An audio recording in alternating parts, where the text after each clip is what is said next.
வருது, மக்களாட்சி வருது. நல்லாட்சினா எடப்பாடியார் தான். வாக்களிப்பீர் இரட்டை இலையே. இனிமே கண்ணை மூடிட்டு கடலை எண்ணெய் வாங்கலாம். ஏன்னா மந்த்ரா கடலை எண்ணெய் இதயத்தின் தயாரிப்பு. வறுக்க பொரிக்க ஏன் எல்லா சமையலுக்கும் மந்த்ரா தான். மந்த்ரா கடலை எண்ணெய், அபார ருசி, ஆரோக்கியமான உடல் நலம். தமிழக சட்டசபை தேர்தலுக்கு இன்னும் 6 நாட்களே உள்ள நிலையில் கருப்பு சட்டை அணிந்து கருப்பு கொடியேற்றி தொகுதி மறுவரையறை திட்ட நகலை எரித்து போராட்டம் நடத்தியிருக்கிறார் முதல்வர் ஸ்டாலின். நடப்பது சட்டசபை தேர்தல். ஆனால் லோக்சபா தொகுதி மறுவரையறையை ஓர் ஆயுதமாக தன் கையில் எடுத்திருக்கிறது திமுக. எதிர்க்கட்சித் தலைவர் பழனிசாமியின் பிரச்சாரம் எடுபடும் அளவுக்கு முதல்வர் ஸ்டாலின் பிரச்சாரம் எடுபடவில்லை. திமுகவின் வியூக வகுப்பு குழு இப்படி அறிக்கை கொடுத்ததால் பிரச்சாரத்தை தீவிரப்படுத்த யோசித்துக் கொண்டிருந்தது திமுக. இந்த சூழலில் லட்டு போல தொகுதி மறுவரையறை விஷயத்தை கொடுத்தது பாரதிய ஜனதா. அதற்கான மசோதா நேற்று தாக்கலாகும் என்ற தகவல் முதலில் வெளியானவுடனேயே தமிழகத்தை பாதிக்கும்படியோ வட மாநிலங்களுக்கு அரசியல் வலிமை கூட்டும்படியோ தொகுதி வரையறை நடந்தால் சும்மா இருக்க மாட்டோம். தமிழகம் தன் எதிர்ப்பை கடுமையாக காட்டும். இதுவரை பார்க்காத தமிழகத்தை பார்க்க வேண்டியிருக்கும். பழைய திமுகவை மீண்டும் பார்க்க வேண்டியிருக்கும் என மத்திய அரசுக்கு முதல்வர் ஸ்டாலின் உடனடியாக எச்சரிக்கை விடுத்தார். தொடர்ந்து தொகுதி மறுவரையறை என்பது சொந்த நாட்டிலேயே தமிழர்களை அகதிகளாக மாற்றும் கருப்பு சட்டம் என கூறி தமிழகம் முழுவதும் நேற்று திமுகவினர் கருப்பு கொடியேற்றி எதிர்ப்பு தெரிவித்தனர். முதல்வர் ஸ்டாலின் உள்ளிட்டோர் தொகுதி வரையறை திட்ட நகலை எரித்து போராட்டம் நடத்தினர். ஆனால் அது பெரிய அளவில் அனைவரின் கவனத்தையும் ஈர்க்கும்படியாக நடக்கவில்லை. அடையாள அளவிலேயே நடந்தது.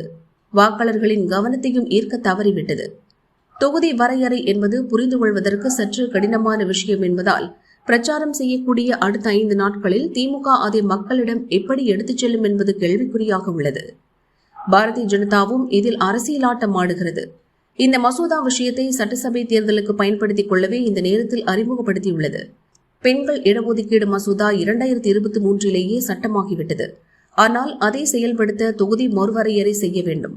அதற்காகத்தான் தொகுதி மறுவரையறையை செய்கிறோம் என பாரதிய ஜனதா பேசி வருகிறது. தொகுதி மறுவரையறை என்பது அரசியலமைப்பு சட்டத்தின் கட்டாயம் என்பதை பேசவில்லை. இந்த மசோதாவை நிறைவேற்ற 3/2 பங்கு ஆதரவு பாரதிய ஜனதாவிடம் இல்லை. இதுபற்றி 4ஆம் தேதி காரைக்குடியில் செய்தியாளர்களை சந்தித்த ப. சிதம்பரம், தொகுதி மறுவரையறையுடன் மகளிர் இடஒதுக்கீடு அளிக்கும் அரசமைப்பு சட்ட திருத்த மசோதாவை நிறைவேற்றும் அளவுக்கு லோக்சபா ராஜ்யசபாவில் பாரதிய ஜனதாவுக்கு பெரும்பான்மை இல்லை. தமிழகம், மேற்கு வங்கத்தில் 67 லோக்சபா எம்பிக்களும் 25 ராஜ்யசபா எம்பிக்களும் பாரதிய ஜனதாவுக்கு எதிராக உள்ளனர். இவர்கள் மசோதாவுக்கு எதிராக ஓட்டு போட்டுவிடக் கூடாது என்பதற்காகவே இந்த 2 மாநிலங்களிலும் தேர்தல் நடக்கும் நேரத்தில் பார்லிமென்ட் சிறப்பு கூட்டத்தை கூட்டியுள்ளனர் என்றார். மசோதா நிறைவேறினால் நலன். ஒருவேளை மசோதாவை நிறைவேற்ற முடியவில்லை என்றால் பெண்களுக்கு இடஒதுக்கீடு கிடைப்பதை எதிர்க்கட்சிகள் தடுத்துவிட்டன என்று பிரச்சாரம் செய்யலாம் என்பதே பாரதிய ஜனதாவின் திட்டம். மேற்கு வங்க தேர்தலை குறிவைத்தே பாரதிய ஜனதா இதை செய்துள்ளதாக கூறப்படுகிறது. அதற்கேற்ப பாரதிய ஜனதா மகளிரணி தேசிய தலைவர் வானதி, இதுகுறித்து காங்கிரஸ், திமுக போன்ற கட்சிகள் ஆண் வாரிசைத்தான் அதிகார மேடையில் அமர்த்துகின்றன. பார்லிமென்டும் சட்டசபைகளும் பெண்களால் நிறைந்திருப்பதை அவர்கள் விரும்பவில்லை. பெண்கள் இடஒதுக்கீட்டை நேரடியாக எதிர்க்க முடியாது என்பதால் தொகுதி வரையறை என்ற பெயரில் எதிர்க்கின்றனர் என்றார். மேலும் தொகுதி வரையறையால் தமிழகம் உள்ளிட்ட எந்த மாநிலமும் பாதிக்கப்படாது என மோடியும் அமித்ஷாவும் உறுதியளித்துள்ளனர். அதன் பின்னரும் தமிழகத்திற்கான லோக்சபா தொகுதிகள் குறையும் என கூறி பதற்றத்தை ஏற்படுத்த முதல்வர் ஸ்டாலின் முயற்சிக்கிறார். தேர்தலுக்கு சில நாட்களை இருப்பதால் இதை வைத்து கட்டுக்கதை பரப்பி அரசியல் ஆதாயம் தேடலாம் என்று நினைக்கிறார். தமிழக மக்கள் புத்திசாலிகள் என்பதால் திமுகவின் விஷம பிரச்சாரம் ஒரு நாளும் எடுபடாது என்றும் அவர் கூறினார். லோக்சபாவில் நேற்று தொகுதி வரையறை சட்ட மசோதா மீதான விவாதத்தில் பேசிய மோடி, மகளிர் இடஒதுக்கீடு என்பது காலத்தின் கட்டாயம். தங்களுக்கான உரிமையை தடுப்பவர்களை பெண்கள் ஒருபோதும் மன்னிக்க மாட்டார்கள். இந்த மசோதா நிறைவேறினால் பாரதிய ஜனதாவுக்கு வெற்றி கிடைத்துவிடும் என எதிர்க்கட்சிகள் நினைக்கின்றது. மகளிர் இடஒதுக்கீடு மசோதா நிறைவேறினால் அதன் பெருமையை எதிர்க்கட்சிகளை எடுத்துக் கொள்ளட்டும். இதற்கு அரசியல் சாயம் பூச வேண்டாம். தொகுதி மறுவரையறையால் எந்த மாநிலத்திற்கும் பாதிப்பு ஏற்படாது. இதையெல்லாம் திரும்ப திரும்ப சொன்ன பின்பும் சிலர் மசோதாவை எதிர்க்கின்றனர். இதனால் பாரதிய ஜனதாவுக்கு இருந்த திருஷ்டி கழிந்துவிட்டதென்று தொகுதி மறுவரையறை பெண்கள் இடஒதுக்கீட்டுடன் தொடர்பு படுத்தித்தான் பேசினார். ஆனாலும் எதிர்க்கட்சிகள் ஒற்றுமையாக நின்று இதை எதிர்க்கின்றன. தமிழகத்திற்கான தொகுதிகள் குறைந்துவிடும் என்று திமுக அதை அரசியலாக்குகிறது. மகளிர் இடஒதுக்கீட்டை தடுக்க காங்கிரஸ் திமுக சதி செய்வதாக பாரதிய ஜனதா குற்றம் சாட்டுகிறது. பாரதிய ஜனதா செய்த வியூகத்தில் எதிர்க்கட்சிகள் சிக்கிக் கொண்டது போல்தான் தெரிகிறது.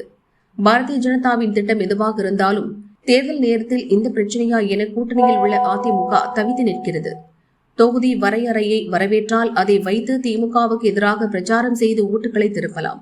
எதிர்த்தால் கூட்டணி கட்சியான பாரதிய ஜனதாவின் நிலைப்பாட்டுக்கு எதிராக போகும். இந்த விஷயங்களில் தன் நேரடியான கருத்துக்களை சொல்லாமல் நழுவுகிறார் பழனிசாமி. இதுபற்றி அமித்ஷாவிடம் அவசரமாக பேசியதாக கூறப்படுகிறது. பிரதமரும் உள்துறை அமைச்சரும் நேற்று பார்லிமெண்டில் விளக்கமளித்த பின் தமிழகத்திற்கு தொகுதி ரீதியாக எந்த குறையும் வராது என்ற தோற்றம் ஏற்பட்டு மசோதாவுக்கு எதிரான பிரச்சாரத்தை தொடரலாமா அல்லது வேண்டாமா என்ற குழப்பத்தில் திமுக இருக்கிறது.